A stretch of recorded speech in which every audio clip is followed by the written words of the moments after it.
Good afternoon. Welcome back to Coffee Chat. Scott Gwatney again here with Gerrod. We're just going to kind of talk a little bit about really two topics that unfortunately are top of mind right now. Of course, inflation, but also, Gerrod, I mean, down here in South Louisiana, you know, it's hurricane season. So it is.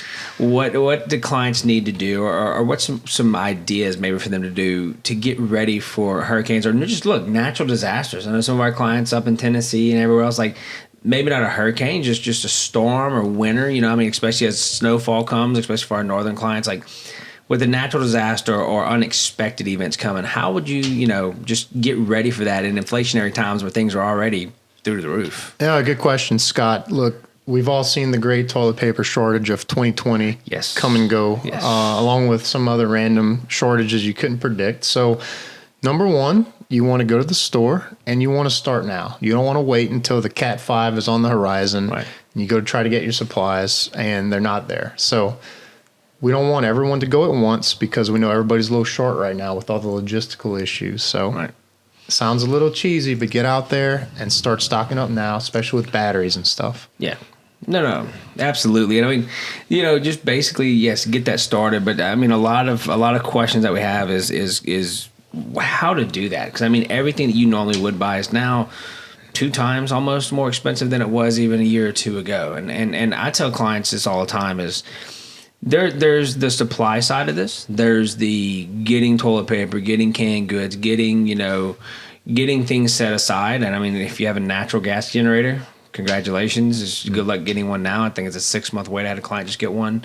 Mm-hmm. But even stocking up a fuel. But I tell everyone outside of the material things, start trying to make the nest egg at the banks, cash at home, things on hand a little bit more readily available. Mainly because during these times, people always consider getting goods, getting things for the house, getting things prepped, gasoline for the generator, material things set up, but always have a little go-to emergency from a cash perspective. We preach that to all our clients is make sure you have a go-to nest egg, rather than just having a bunch of investments. And I think that's kind of would be my biggest thing is don't forget about having some go-to cash for times where the electricity's out, can't use a credit card, got to buy gas or something with cash. Just remember to do that. Absolutely. Look, if the rule of thumb is 3 to 6 months of salary, well, maybe you lean a little towards more the 6 months right now.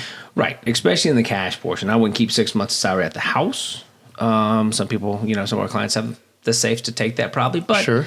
I would keep that just readily available. I would just keep a couple weeks worth of just some sort of, go-to money during this time frame because it's unexpected. We don't know. What we don't want to do right now is really in down markets. What we've seen right now, with the markets downturn since November, really, we don't want people to take or have to sell funds right now at a loss to do that either. So now's a good time to sit down with your advisor and say, okay, from a strategy perspective, whether or not it's a tax strategy or not, is it time for us to take some long-term capital gains, some small snippets off of certain, stocks? Because, outside of, I think, oil this year, there's not a lot of gains elsewhere for the year, even long-term. So maybe, trim a little bit off of those stocks or sit down to get some advice on where should I take a little profit just to kind of put some powder on the sidelines or some powder really at the house. Yeah, absolutely. Look, we were not blessed last year with Ida, and this year it's looking like another hot one. So once again, we want to look at everything. We want to remember those down payments that had to be made on the roof damage. And look, hopefully that's once in a lifetime type of event, but we want to replenish those savings. We want to make sure we've got liquidity, and we want to make sure that if we're not 59 and a half, we have options because we don't want to have to go hit that plan early if we don't have to. No, not at all. Speaking of plans, I also recommend everyone do this is remember, especially with the hurricane folks, try to make sure that documents, annuity contracts, insurance contracts, anything of importance, wills, birth certificates, always remember to try to have those in a dry box, in a dry place, dry container. I've had people with safes at the top of a, hall closet, just somewhere that that if you have to leave all of a sudden, you grab that go-to box. If you've done a trust with us, we gave you a binder. Put that into some sort of, Cabela's has them, Walmart has them, just lock box, waterproof box, in case it gets left behind. I've had a few clients before, back in, Baton Rouge had a flood in 2016 that it wasn't a storm, it just happened, rather quickly.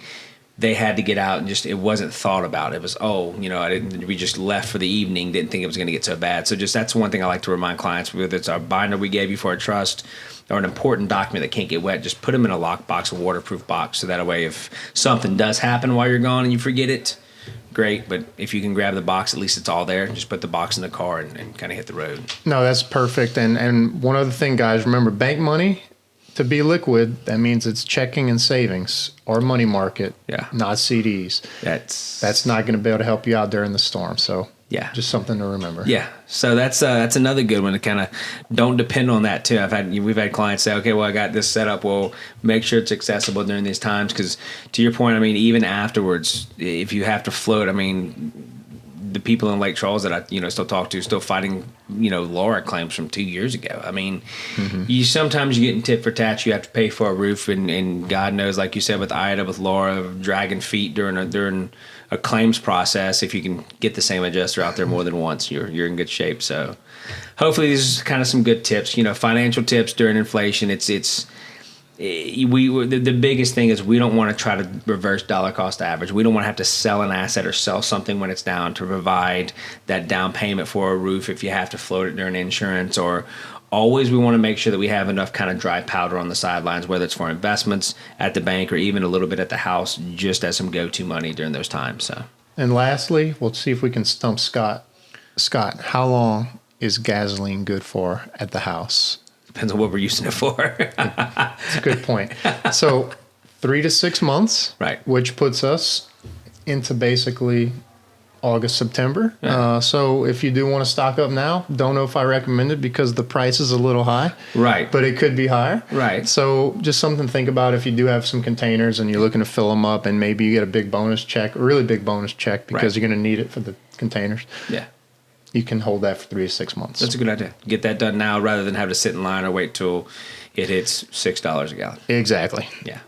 Well, look, thanks, Jed. I appreciate it. You'll be hearing more from us. Thank y'all for tuning in, and we'll be looking to talk to you soon. Thanks, guys. Thanks. Beautiful. Solid. Do I push stop? Probably. She'll probably put this on the outcuts. Yeah.